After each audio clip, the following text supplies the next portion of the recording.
In this video, I'm going to express my anger at a certain group of people. I'm doing so because I have read too many opinion pieces and reviews by so-called video game journalists who, quite honestly, don't know what the hell they are talking about. I've kept my mouth shut for years, but I'm sick of it. This video is my response to all their shoddy journalism.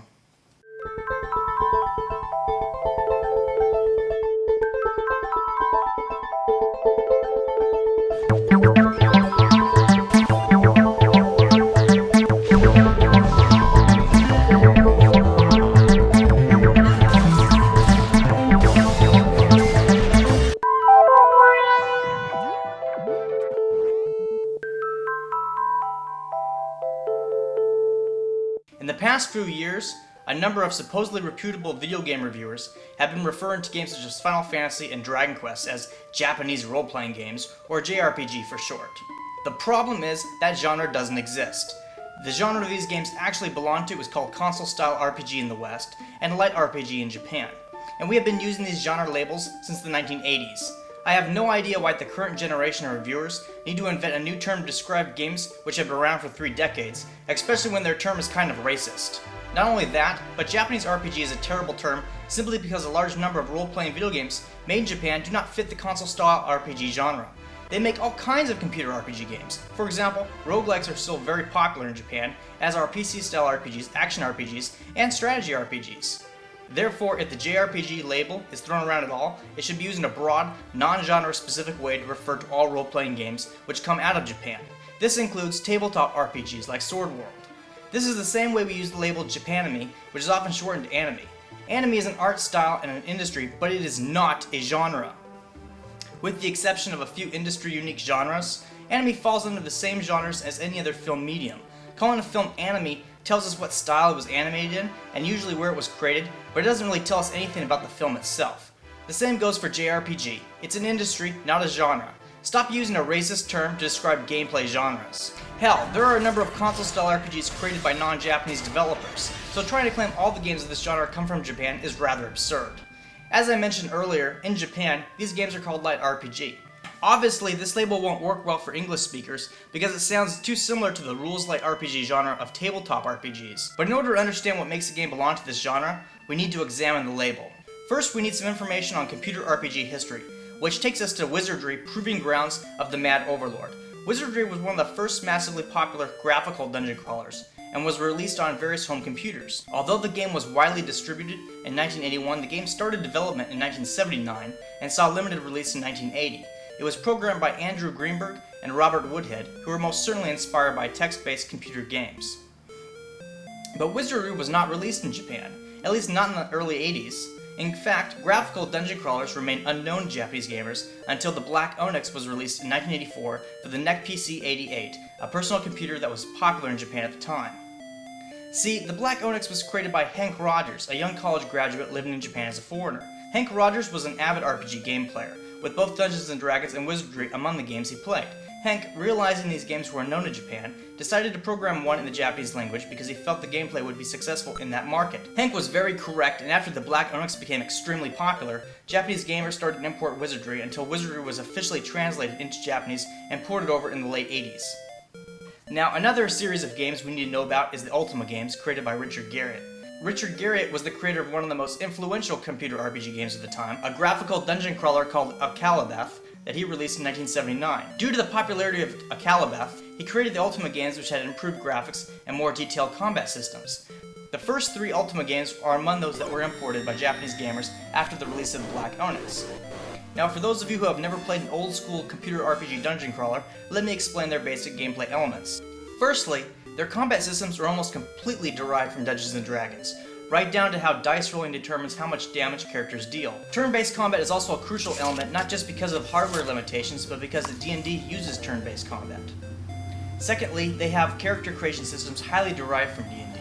There is allocation of attribute points for new characters, and players also choose names, races, and classes for the characters. Characters can also permanently die. Lastly, the games are almost exclusively about dungeon crawling. In fact, the game itself is nothing more than exploring a dungeon or a series of dungeons, often without the game telling you map layouts or any in-game hints on how to solve puzzles. Players needed to make their own maps with graph paper. If the game had a plot, it's really nothing more than a footnote in the instruction manual, and it serves more as an excuse for players to dungeon crawl than any other reason. The games may as well not even have plots because the gameplay is totally detached from the storyline. From among the Japanese fans of dungeon crawlers came Yuji Horii, a hobbyist game programmer with a degree in literature. Yuji worked for NX, a small Japanese publisher of computer games. When NX started developing games for the Famicom, Yuji decided to create a dungeon crawler like the ones he loved, but with significant improvements. The result was Dragon Quest, which NX released in 1986. Now, some so-called professional game journalists have claimed Ultima 3, which came out in 1983, has a very similar gameplay to Dragon Quest. By this logic, they have claimed that all Yuji Horii did was copy Ultima 3. Unfortunately, these journalists do not know what the hell they are talking about. In those essays, they have cited their beliefs based on the NES version of Ultima 3. What they have failed to consider is that the NES version of Ultima 3 had its command menus changed to resemble Dragon Quest, and has tons of NPC dialogue that was never in the original version. You can't even say that the NES port influenced Dragon Quest 2, because Dragon Quest 2 came out in January 1987. The NES port of Ultima 3 came out 9 months later, in October of that year. But this should be obvious by simply looking at the combat systems of these games. Ultima 3 has a very tactical combat system that has a concept of range, and neither Dragon Quest or Final Fantasy make such distinctions. If anything, Ultima 3 inspired the genre of strategy RPG games, but that's a topic for another day. So when I say that Dragon Quest is the first game of its genre, I say this with a great deal of confidence in my research. I have played the original Ultima and Wizardry games, and Dragon Quest is significantly different than those games. Wizardry and Ultima certainly influenced Yuji Horii to create Dragon Quest, but they influenced him to improve on their design, not copy it. There are two big things that Yuji Horii did with his game that have defined the light RPG genre. Number 1. Dragon Quest had lighter mechanics than Wizardry and Ultima. This is the most important part that people who lack game design knowledge usually miss. Dragon Quest has much more user-friendly gameplay than any computer RPG that came before it. I've been told this is the reason they are called light RPGs in Japan, and it makes sense when you think about it.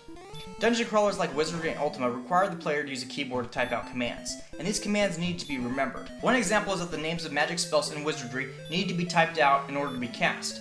So if you forgot what the spells were called, you couldn't cast any spells at all. Some games even had more than just spells. You also needed to keep track of all the skills and items a character had. So let's say you lost your instruction book that listed all these commands. Your dog chewed it up, your mom cleaned your room and threw it in the trash. You lost it because you don't take care of your things. Whatever.